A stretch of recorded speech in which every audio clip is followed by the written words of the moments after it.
Thank you. A little more about CBH. We serve 160,000 kids and adults in Maryland. Dr. Ronnie talked about cost effectiveness.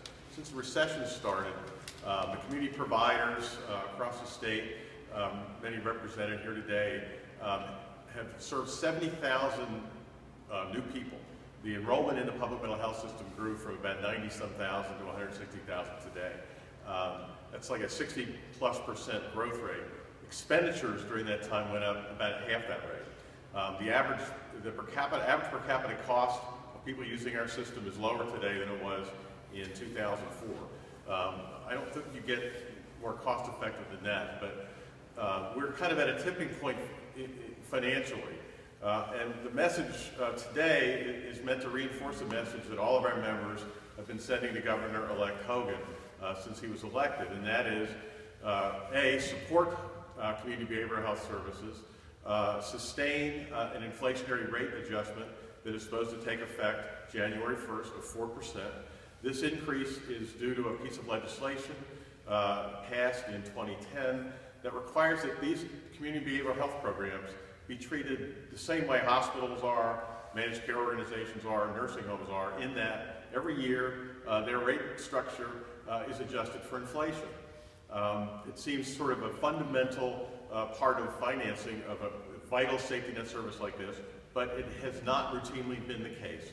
In the last 18 years, these programs have had inflationary adjustments in only 5. That's 13 out of 18 years with 0 inflationary adjustment.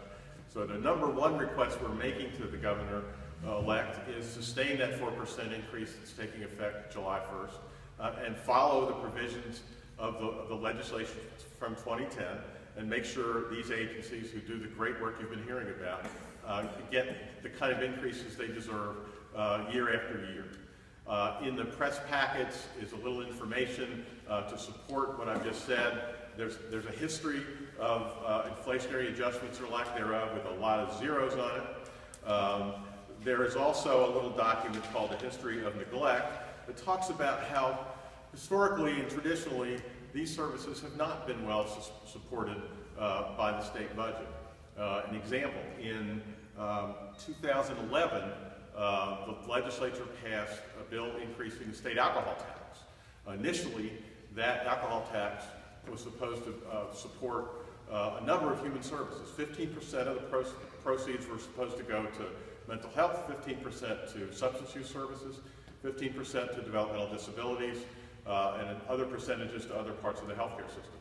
When it was all said and done and amended, mental health ended up getting 0, substance use services ended up getting 0, developmental disabilities got, I think, 12 to 15 million.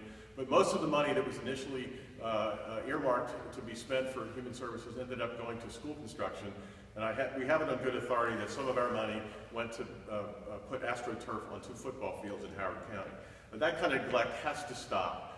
And that's why we're appealing to the governor-elect and his new team to sustain and increase and improve the support these vital programs get.